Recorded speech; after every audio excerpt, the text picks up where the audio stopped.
Going back to Bayonne, New Jersey, USA. So that's the place where the ship pick everybody from that station.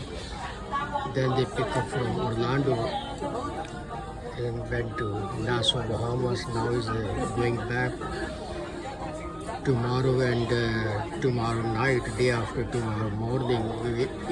Everybody will be there. So this is the breakfast time. I'm in dining room right now. And it's a very big actually.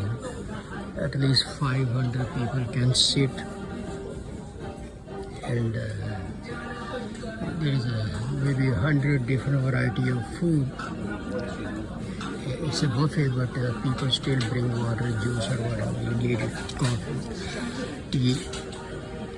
So the weather is getting cold actually. Already touch glass. And it's cool, so means chilly and windy outside.